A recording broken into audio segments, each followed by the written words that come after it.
جو کل تک نامنظور تھے وہ آج منظور ہیں، اور جو کل منظور تھے وہ آج نامنظور ہوتے جا رہے ہیں۔ غلام گردش میں طاہر پروازہ آپ کی خدمت میں حاضر ہے۔ آپ نے دیکھ لیا کہ پہلا مرحلہ کاغذات نامزدگی داخل کرنے کے بعد کاغذات کی تصدیق کا تھا، اور اس میں جو جو بہانے بتائے گئے وہ آپ کے سامنے کچھ آئے اور کچھ نہیں آئے۔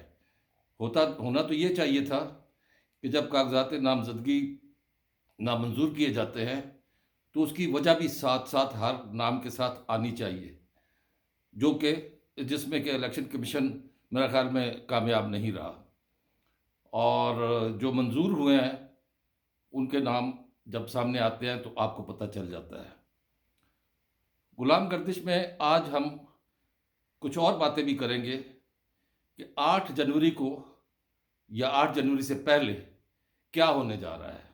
یہ تو آپ کو پتہ ہے کہ 8 فروری کو 2024 میں پاکستان میں عام انتخابات ہونے ہیں، ایک طویل عرصے کے بعد۔ نگران حکومتیں غیر معمولی طور پر طوالت کا شکار ہوئیں یا کی گئیں، کس مقصد کے لیے کی گئیں یہ آگے چل کے پتہ چلے گا آپ کو۔ اب میں آپ کو یہاں یہ بتاتا چلوں کہ یہ جو مرحلہ ہے کاغذات نامزدگی نامنظور کرنے کا، اس کے لیے ابھی سیڑھیاں بھی ہیں جس میں یہ منظور ہو سکتے ہیں، لیکن یہ واویلا مچا دینا کہ ہمیں الیکشن سے باہر کیا جا رہا ہے، کوئی بھی پارٹی ہو، کہ میں دیکھ رہا تھا کہ اس میں صرف پی ٹی آئی نہیں، سندھ میں پیپلز پارٹی اور نون لیگ کے بعض جو امیدوار ہیں ان کے کاغذات بھی نامنظور ہوئے ہیں۔ تو کوئی ٹیکنیکل ایشوز بھی ہوتے ہیں، جب تک وہ دور نہیں ہوتے یا تو اس کے لیے یہ ہے کہ ان کو موقع دیا جائے کہ وہ دور کریں، اور اس کے لیے اپیل جو ہے وہ ریٹرننگ آفیسرز کو کی جاتی ہے۔ اب یہ اپیل کا مسئلہ شروع ہوگا آج سے، اور 39 ڈیز یعنی کہ 39 دن باقی ہیں الیکشن میں۔ اب کاؤنٹ ڈاؤن شروع ہو چکا ہے، 39 دن باقی ہیں۔ ان 39 دنوں میں کیا کچھ ہونا ہے، اور اس 39 دنوں کی میں ایک تو وہ الیکشن کی مہم جو ہے وہ زور پکڑے گی، اور ساتھ ہی ساتھ پارٹیاں آمنے سامنے آئیں گی، اور اس کے علاوہ پارٹیاں اپنی حکمت عملی بھی استعمال کریں گی، واضح کریں گی۔ ابھی تک تو منشور کسی پارٹی نے نہیں دیا، اور کوئی ایسی مجھ تک یا آپ تک اگر کوئی ایسا کوئی لیفلیٹ یا کوئی پرچہ پہنچا ہو یا کہیں ٹی وی پر کوئی منشور کا ذکر کیا ہو، سوائے پیپلز پارٹی کے محترمہ بے نظیر بھٹو شہید کی جو برسی تھی اس کے موقع پر بلاول بھٹو زرداری نے کچھ 10 نکات پیش کیے تھے، اور ابھی انہیں بھی اس میں منشور کو مزید اپنا مکمل کرنا ہے۔ جبکہ نون لیگ جو ہے وہ انہوں نے منشور کمیٹی عرفان صدیقی صاحب کی سربراہی میں بنائی تھی، تو انہوں نے اب یہ کہہ دیا کہ ہمارے پورٹل آپ تجاویز دیں کہ منشور میں کیا ہونا چاہیے۔ سیاسی پارٹیوں کو اگر یہ نہیں پتہ کہ لوگ کیا چاہتے ہیں، اور وہ لوگوں سے اس طرح رائے مانگ رہی ہے، تو پھر ان کو سیاست کرنے کا حق نہیں ہے۔ سیاست دانوں کا کام ہے کہ وہ نباز ہوتے ہیں عوام کے، ان کو پتہ ہونا چاہیے کہ عوام کی کیا ضروریات ہے، کس حلقے کی کیا ضرورت ہے، وہ امیدوار کو پتہ ہوتا ہے۔ امیدوار جو ہے وہ پھر اپنے قیادت کو یہ بتاتا ہے۔ کمیٹی جو منشور کمیٹی نون لیگ کی ہے وہ ابھی تک کوئی ایسا نمایاں کام سامنے نہیں لے کے آئی، انہوں نے سارا کام عوام پر ڈال دیا ہے۔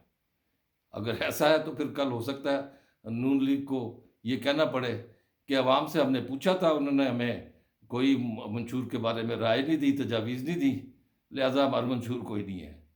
منشور واضح ہونا چاہیے، منشور جے یو آئی ایف کا بھی ہونا چاہیے، منشور جماعت اسلامی کا بھی ہونا چاہیے۔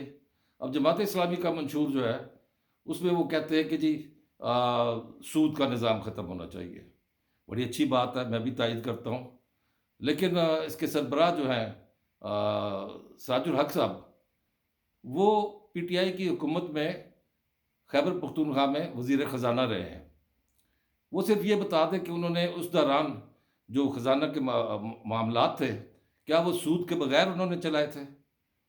اگر چلائے تھے تو پھر تو ان کا تجربہ بہت ہے، پھر تو وہ پاکستان میں بھی آنا چاہیے، باقی پورے صوبے میں اور تو وفاق میں بھی آنا چاہیے۔ تو اگر انہوں نے نہیں چلائے تو پھر وہ یہ ڈفلی بجانا بند کر دیں۔ ہمیں پتہ ہے کہ سود حرام ہے، ہم جانتے ہیں، لیکن کیا کریں؟ ہم ایک ایسے مغربی نظام میں جکڑے ہوئے ہیں کہ اس کے بغیر آپ آگے چل نہیں پاتے۔ ہم پیٹ پر پتھر باندھ کر چلنے والے لوگ نہیں رہے، ہم اپنی ضروریات پوری کرنا چاہتے ہیں، اور یہ بن مل حیث القوم میں بتا رہا ہوں۔ تو سراج الحق صاحب کا منشور جو ہے، اور رہی بات جمعیت علماء اسلام فضل الرحمان صاحب کی، تو وہ تاخیر چاہ رہے ہیں الیکشن میں۔ انہوں نے یہاں تک کہہ دیا کہ یہ جو اگر ایک بھی بندہ میرا کارکن اگر وہ اس کو نقصان پہنچا تو میں چیف الیکشن کمشنر اور چیف جسٹس آف پاکستان ان کو مورد الزام ٹھہراؤں گا۔ تو ہونا کیا ہے اب؟ یہ ساری چیزیں آپ کے سامنے آ رہی ہیں۔ پہلے بات کر لیتے ہیں پی ٹی آئی کی۔ پی ٹی آئی نے بڑی کامیابی سے دھاندلی کا شور مچانا شروع کیا، ایک سٹیپ، دوسرا سٹیپ، تیسرا سٹیپ، کاغذات نامزدگی چھیننے کی بات، اور وہاں سے گرفتاریوں کی بات، اور پھر اس کے بعد اب آ کے یہاں تک کہا گیا کہ ہمیں کاغذات نامزدگی داخل نہیں کرانے دیا جا رہا ہے۔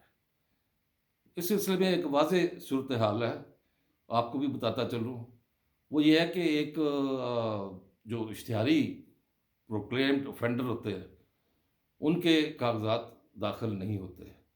ہاں، اگر اطہر من اللہ، جسٹس اطہر من اللہ کی بات کو ذہن میں رکھا جائے، جس میں انہوں نے کہا کہ چونکہ شاہ محمود قریشی اور عمران خان الیکشن میں حصہ لینا چاہ رہے ہیں، لہٰذا ان کی ضمانت منظور کی جاتی ہے۔ الیکشن میں حصہ لینا شرط ہے تو ضمانت ہو جائے گی۔ تو اس صورت میں کئی پی ٹی آئی کے لوگ ہیں جو اس وقت مفرور ہیں یا روپوش ہیں، ان کو آنا چاہیے عدالتوں میں، انہیں ضمانت بھی ملے گی اور ان کے کاغذات بھی منظور ہونے چاہیے، بالکل۔ لیکن وہ آئے تو صحیح۔ یہ دودھ پینے والے مجنو جو ہیں وہ اس طرح لیڈری نہیں ہوتی۔